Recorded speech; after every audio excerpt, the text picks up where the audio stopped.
So lesson 1 when vlogging, do not put a light in front of your face and then stare at it to make sure it's working okay. I now have little spots running around my eyes. Okay, so I've not actually updated my vlog in a while. I have updated my blog because I felt that there was some important information to impart or something. So now this is me updating my vlog for those of you who are unable to access or really can't bother to read the blog, which I understand. As I said, I haven't done it in a while, updated my vlog in a while, mainly because I've been focusing on trying to get work, I've been focusing on pushing the career along, and I've also been undergoing some treatment, some medical stuff, and not feeling great, let's just say that. So it all started when I had my biopsy a good few weeks back, I actually think the end of last month, and time is a really weird factor in my head, as usual. So I had the biopsy done, and I was informed that I would receive the results when I was next in clinic a week after or something. A biopsy basically involves tranquilizing the patient, numbing the area, then putting a machine onto the organ they'll be biopsying. You hear two kind of loud banging noises, I think, which is a tiny selection of cells of the organ being taken out, and it hurts a little bit. It's barely anything, and then you end up going to sleep. And they don't necessarily let you out until they discharge you from the ward until you're able to urinate as normal. The first time I had the biopsy, I had it twice actually before the operation, and it took me ages to actually get discharged from the hospital because there was constantly blood in the urine. And this time round, hardly anything. So that kind of shows how messed up my original kidneys were, because they were really struggling to heal up after the biopsy. So Wednesday I have that done, go back home feeling tired and the like. On Thursday I receive a phone call telling me that I had to go back to the clinic on Friday, the next day, because I needed to speak to a consultant. And I said, but I've got my appointment set for next week, and she went, we need you to come in tomorrow. Oh God. So that's when I knew something big was up, because if it was anything else, I would have been phone call, possibly to be told, or basically if it was anything else they could have waited until the clinic. So I knew something was up. Go back to my parents that evening, Thursday evening, wake up at 4 o'clock in the morning with stomach pains, and it wasn't the usual IBS. I think I was just incredibly stressed out and nervous.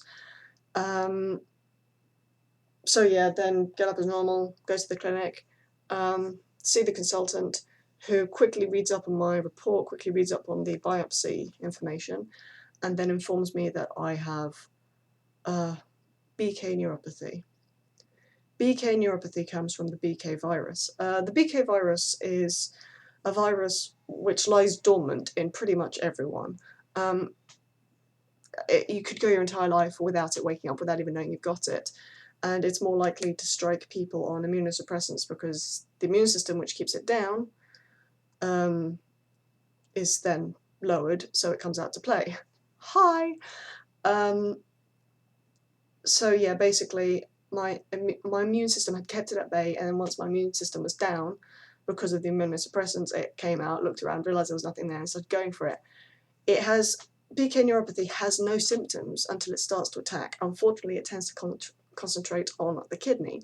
Therefore, if I'd hit the symptoms before they diagnosed it, which doesn't actually happen because that's why they monitor you every month, in the first few months of the operation, if it had hit, that's when I'd get the symptoms, and that's when I'd be fairly screwed, essentially. They'd be able to treat it, but it's just a lot more difficult. So I'm informed that I need treatment. Can I wait until next week to receive treatment? No. I have to have treatment that day. Yay! With an IVIG infusion. I can never remember what IVIG stands for. Intravenous? I want to say intravenous. Something globin. God, I'm so bad at this. All the information is on my blog. which I now can't remember the name of. I'm doing really well here. I'll see if I can put up the link. And yeah, basically, this is where I would like to thank blood donors, because if you can't transplant an organ, whether it be kidney or anything else which helps you stay alive, but donate the organ, that's perfectly understandable. It's a big thing to go through. No one judges anybody who doesn't do it, because it's a huge thing. However, giving blood when you can saves a ridiculous amount of lives. And I mean, I was prevented from undergoing either really intense treatment or from having my kidney rejected, because they take blood samples from 1,000 donors, remove a certain aspect of the donor blood. I think it's the hemoglobin. No, the hemoglobin's the red stuff, isn't it? They remove a particular globin from the red blood cells, from the strong red blood, and they use that to basically work on any illnesses which hit the patient, hit the kidney patient later on, or hit any patients later on. So it's not just the blood they use, it's pretty much everything, and that's what essentially saved me from potentially losing the new kidney. So seriously, you're saving a lot of different varieties of illnesses, and you're saving a lot of people from a variety of illnesses and the like. So if you can donate blood, do.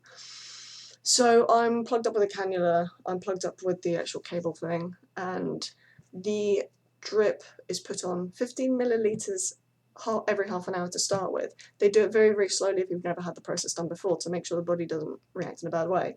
And by the end of it, I think I was on over 200 millilitres now. It was definitely, I think it may have been 300 or something. It was a high number.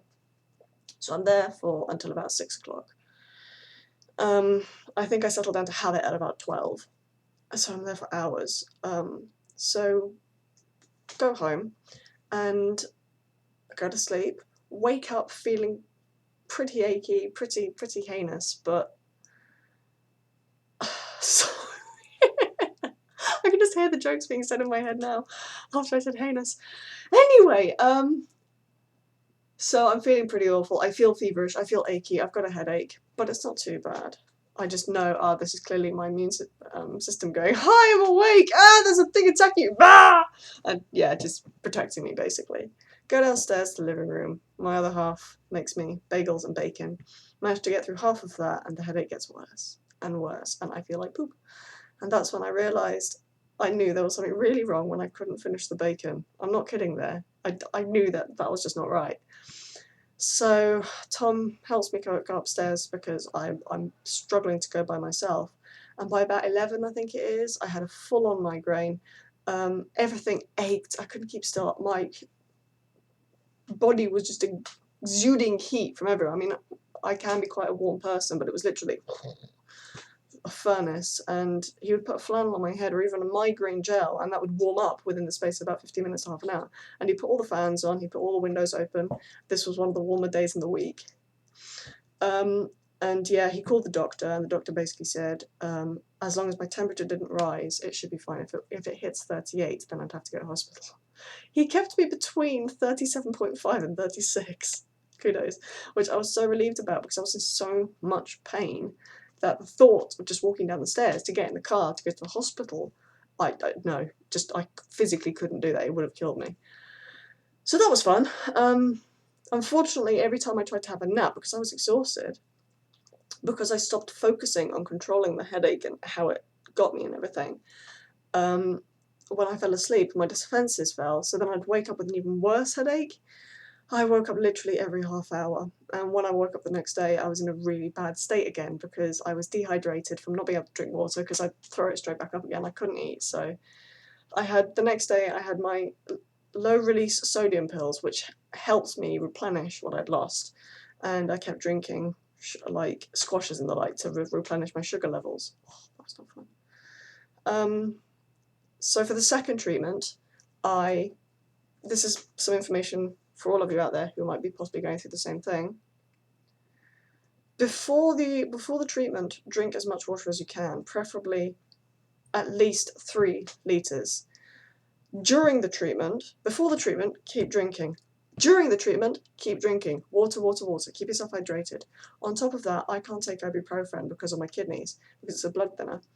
So I took paracetamol before I had the treatment, every 4 hours during the treatment, and then after the treatment. That should be okay, because if the treatment's quite short, then you should only take a few. You shouldn't have like an overload of paracetamol, which is what the packet tells you to be careful with. And I was okay. The next day I was absolutely fine, and I was able to go out and see people and the like. I did feel quite achy and did get a headache once during the weekend, but I think that was my fault. I may have instigated that. So, yeah.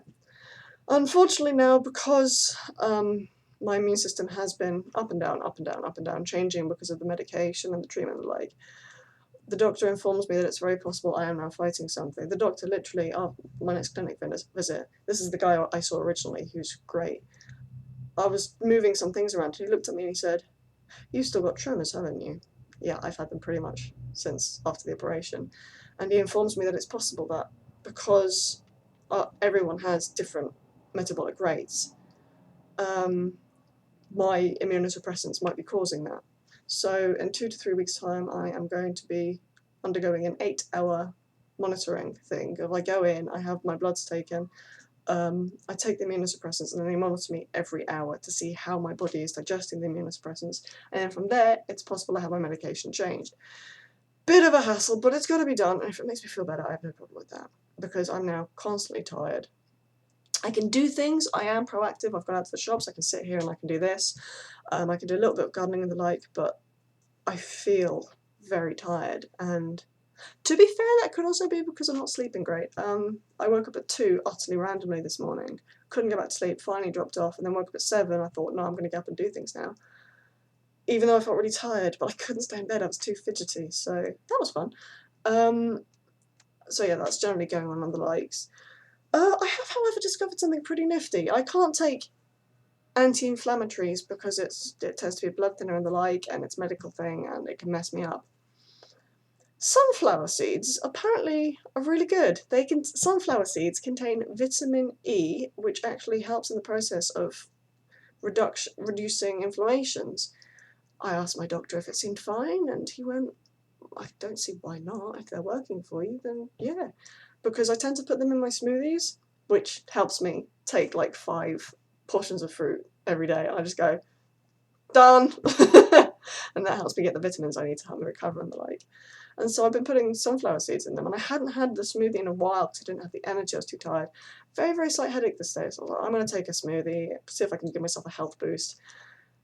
And the headache dissipated. It actually went a little bit. I was like, huh, smoothie is really good for me. And then I looked it up and no, it's the sunflower seeds. They're really good, and they can act as a natural anti-inflammatory. So therefore, I'm now going to start looking into other nutritional things, because I'm on such a restriction of medication that I can take, and I have to get everything confirmed by the doctor, nothing over the counter. I'm going to see if I can look into more nutritional information to see what else I can take on a natural medical basis. This isn't homeopathy I'm talking about. It could be. Could be what homeopathy is talking about. But I can't take supplements because my kidneys can't process them, and they tend to have too much stuff for my kidneys to work through.